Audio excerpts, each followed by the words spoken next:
Hello साथियों, कैसे हैं आप लोग। आशा करता हूं कि आप लोग ठीक होंगे। आज आप लोगों के सामने एक नया वीडियो लेकर मैं हाजिर हूं, जो संविधान की सीरीज़ मैं जो चला रहा हूं, जिसके माध्यम से मैं संविधान के बारे में फुल जो जानकारी है वो देने की कोशिश कर रहा हूं।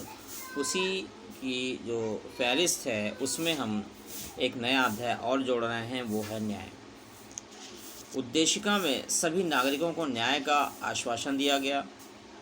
न्याय का अर्थ है व्यक्तियों के परस्पर हितों, समूहों के परस्पर हितों के बीच एक ओर व्यक्तियों तथा समूहों के हितों तथा दूसरी ओर समुदाय के हितों के बीच सामंजस्य स्थापित है हो। सार्वजनिक महत्वपूर्ण बात यह है कि उद्देशिका में न्याय को स्वतंत्रता, समानता और बंधुता के सिद्धांतों से ऊंचा स्थान दिया गया है।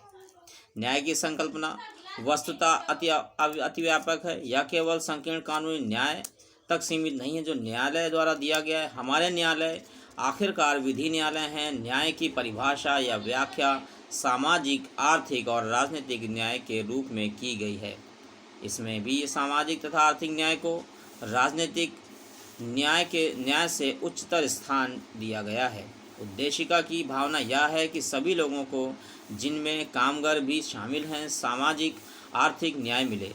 ऑल इंडिया स्टेटरी कॉरपोरेशन बनाम United labour union AIR 1997 supreme court के 645 के मामले में सामाजिक न्याय से यह मंतव्य है यह है कि सभी नागरिकों को समान समझा जाता है और जन्म, मूल वंश, जाति, धर्म, स्त्री पुरुष उपाधि आदि के कारण समाज में उसकी प्रतिष्ठा का न्याय के मामलों में कोई लिहाज नहीं किया जाता। अनुच्छेद 15 में सार्वजनिक स्थानों में प्रवेश के मामले में विभेद या नियोग्यता का निषेध किया गया है। अनुच्छेद 38 में राज्य को निर्देश दिया गया है कि वह ऐसी सामाजिक व्यवस्था की है जिसमें सामाजिक, आर्थिक और राजनीतिक न्याय राष्ट्रीय जीवन की सभी संस्थाओं को अनुप्रमाणित करे, भरसक प्रभावी रूप में स्थापना और संरक्षण करके लोक कल्याण की अभिवृद्धि का प्रयास करे। जवाहरलाल नेहरू के शब्दों में सामाजिक न्याय ने सदैव संवेदनशीलता व्यक्तियों को आकर्षित किया है। मेरे विचार में मार्क्सवाद के प्रति करोड़ों लोगों का बुनियादी आकर्षण इसलिए नहीं था कि उसने वैज्ञानिक सिद्धांत को अपनाने का प्रयास किया, बल्कि उसका कारण था सामाजिक न्याय के प्रति उसका गहरा लगाव। काम की मनवोचित दशाओं, प्रसूत सहायता, अवकाश, पिछड़े वर्गों के आर्थिक हितों की अभिवृद्धि, न्यूनतम मजदूरी, बेगार के प्रतिषेध आदि से संबंधित समस्त प्रावधानों अनुच्छेद 23 तथा 43 का लक्ष्य सामाजिक न्याय है। साधुराम बनाम पोलिन AIR 1984 SC यानी सुप्रीम कोर्ट 1471, लिंगप्पा बनाम महाराष्ट्र राज्य AIR यानी 1985 सुप्रीम कोर्ट 389 के मामले में आर्थिक न्याय में अपेक्षा की जाती है कि अमीरों तथा गरीबों के साथ एक सा व्यवहार किया जाए, उनके बीच की खाई को पाटने का प्रयास किया जाए। आर्थिक न्याय के उद्देश्य के अनुसरण में अनुच्छेद 39 राज्य को निर्देश देता है कि वह इस बात को सुनिश्चित करें कि सभी नागरिकों को जीविका के पर्याप्त साधन प्राप्त हों। समाज की भौतिक संपदा के स्वामित्व और नियंत्रण का बंटवारा इस प्रकार हो कि इससे सामूहिक हित सर्वोत्तम रूप से सिद्ध हो। आर्थिक व्यवस्था इस प्रकार चले कि उससे धन और उत्पादन के साधनों का संकेंद्रण सामूहिक हित के प्रतिकूल न हो। पुरुषों और स्त्रियों दोनों को समान कार्य करने के लिए समान वेतन मिले।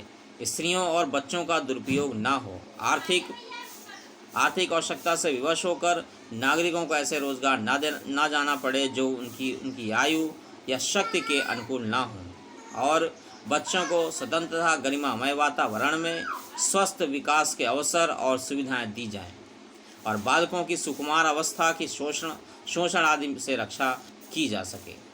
वास्तव में संविधान के भाग 4 के विभिन्न अनुच्छेदों अनुच्छेद 36 से 51 का लक्ष्य भी न्याय के से अनुप्रमाणित एक नई सामाजिक तथा आर्थिक व्यवस्था सुनिश्चित करना है। इस प्रकार इसमें कुछ दशाओं में काम, शिक्षा और लोक सहायता पाने का अधिकार, काम की न्यायसंगत और मनोचित दशाओं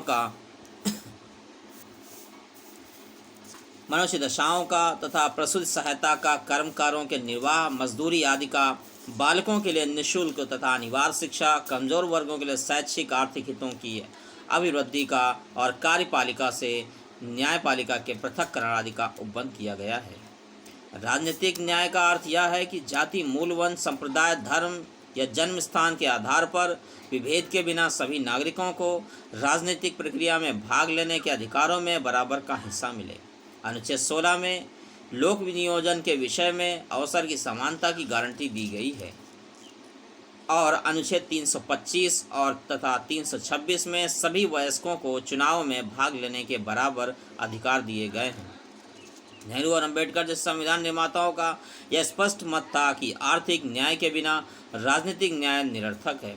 धर्म, जाति एवं संप्रदाय के भेदभाव से ग्रस्त हमारे समाज में आर्थिक न्याय तब तक काफ़ी नहीं है जब तक उसके साथ सामाजिक न्याय जुड़ा न हो। डॉक्टर भीमराव अम्बेडकर ने कहा, 26 जनवरी 1950 को हम अंतर विरोधों के जीवन में प्रवेश करने जा रहे हैं। राजनीतिक में हमें समानता प्राप्त होगी, पर सामाजिक तथा आर्थिक जीवन में हमें समानता प्राप्त नहीं होगी। राजनीति में हम एक व्यक्ति का वोट एक मूल सिद्धांत को मान्यता देंगे। हमारे सामाजिक तथा धार्मिक जीवन में हम हमारे सामाजिक तथा आर्थिक ढांचे के कारण एक व्यक्ति एक मूल के सिद्धांत को हम नकारते रहेंगे। अगर ये वीडियो आपको अच्छा लगे, इस वीडियो को शेयर करें, लाइक करें और हमारे चैनल पर नए हों तो हमारे चैनल को सब्सक्राइब करें।